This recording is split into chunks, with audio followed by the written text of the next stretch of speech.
Friends, welcome to my channel voice of Arjun. Friends, आपने मेरे channel को सब्सक्राइब नहीं किया है तो सब्सक्राइब कर दीजिए एंड बेल आइकन को दबा दीजिए लेटेस्ट वीडियो देखने के लिए। करेंगे बहुत इंटरेस्टिंग टॉपिक के बारे में, जो टॉपिक का नाम है प्राइवेटाइजेशन। फ्रेंड्स, एक चीज को जानने से पहले उनका हिस्ट्री हमको जानना चाहिए, क्योंकि ना हमारा देश में जो प्राइवेटाइजेशन इंट्रोड्यूस हुआ 1991 में राजीव गांधी गवर्नमेंट के समय में। फ्रेंड्स, आपका दिमाग में एक ही सवाल आता ही होगा सपोज, क्योंकि ना जब हमारा देश 1947 में इंडिपेंडेंस हुआ, इतना साल क्यों लगा दिया प्राइवेटाइज होने के लिए? क्योंकि ना डिफरेंट टाइप्स ऑफ रीजन था। फ्रेंड्स, वो टॉपिक के ऊपर से मैंने नहीं जाना चाहता हूं, मैं आपको प्राइवेटाइजेशन का जो फुल डिटेल्स बताऊंगा, क्योंकि ना उस समय जो प्राइवेटाइजेशन हुआ, जो इतना डेवलप हम देखते हैं प्रेजेंट टाइम में, वो सब प्राइवेटाइजेशन करने के बाद हुआ है। इसलिए फ्रेंड्स, प्राइवेटाइजेशन क्या है? Transfer of ownership government to private. Suppose ownership मतलब क्या बोलते हैं? क्योंकि ना एक कंपनी में जिसका 51% शेयर होगा वो उसका ओनरशिप बोलाएगा। फ्रेंड्स, जो हमारा देश में जो सेंट्रल गवर्नमेंट ने 4 बैंक को शॉर्टलिस्टेड किया है प्राइवेटाइज करने के लिए। 1 में आता है बैंक ऑफ इंडिया, सेकंड में bank of Maharashtra and third में इंडियन ओवरसीज बैंक एंड 4 में central bank of India. Friends, क्या कारण था जो गवर्नमेंट को उनको प्राइवेटाइजेशन करने के लिए डिसीजन लेना पड़ रहा है? मैं आपको रीजन बताऊंगा। फ्रेंड्स, जो 1 में आता है इम्प्रूव एफिशिएंसी, सेकंड में lack of political intervention, third में इंक्रीजिंग शेयर होल्डर, 4 में public interest and 2 non performing assets. Friends, पहला नंबर 1 में उसको डिस्क्राइब करते हैं इंप्रूविंग एफिशिएंसी। मतलब सपोज एफिशिएंसी मतलब कार्य दक्षता।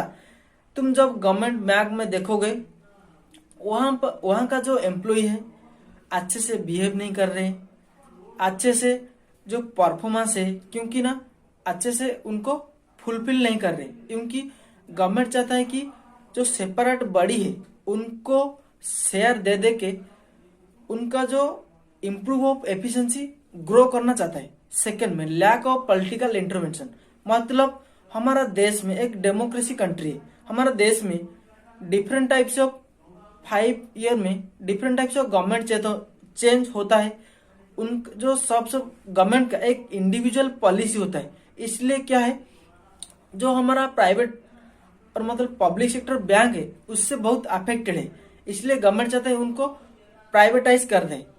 थर्ड में इंक्रीजिंग शेयर होल्डर। सपोज जब कंपटीशन बढ़ेगा, जब डिफरेंट सपोज फॉरेन इन्वेस्टमेंट आएगा and different type of share holder आएंगे, वहां पे क्या होगा, different type of increasing efficiency and जो शेयर होल्डर इंक्रीज होने के बाद देश का इकोनॉमी ग्रो होगा।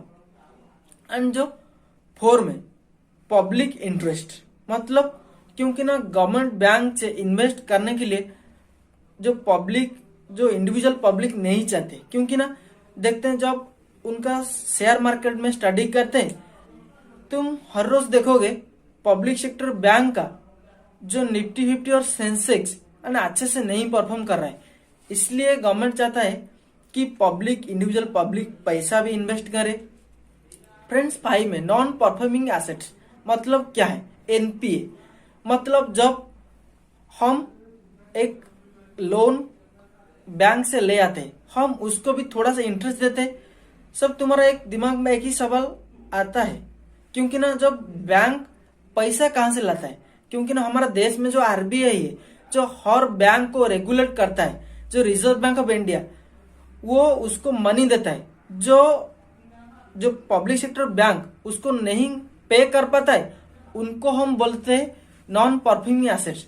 गवर्नमेंट चाहता है कि नॉन परफॉर्मिंग एसेट को डिक्रीज करके जो पब्लिक सेक्टर बैंक का क्योंकि इंक्रीज करे। फ्रेंड्स, सपोज गवर्नमेंट का डिफरेंट रीजन भी है, क्योंकि ना 2020 में पब्लिक सेक्टर बैंक का बहुत सारी लॉस हुआ, इसलिए गवर्नमेंट चाहता है उनको प्राइवेटाइज करें।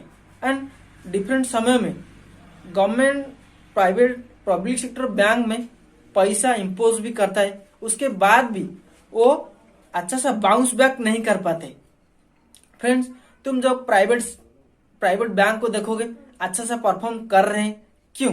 क्योंकि ना वहां का जो इंडिविजुअल बॉडी है उनका एक कार्य करना तरीका एक्स्ट्रा डिफरेंट है। फ्रेंड्स, क्योंकि ना प्राइवेटाइजेशन जरूरी है, क्योंकि ना जितना भी डेवलपमेंट हुआ है हमारा देश में वो सब एक प्राइवेटाइज होने के बाद हुआ है। इसलिए मैं चाहता हूं कि प्राइवेटाइजेशन होना जरूरी है, क्योंकि ना प्राइवेटाइजेशन होने के बाद देश में बहुत सारी इकोनॉमिकल चेंजेस होगा एंड उनका जो शेयर बढ़ेगा। इसलिए गवर्नमेंट वो इनिशिएटिव लेता है। फ्रेंड्स, अगली बार की तरफ से जय हिंद, जय भारत।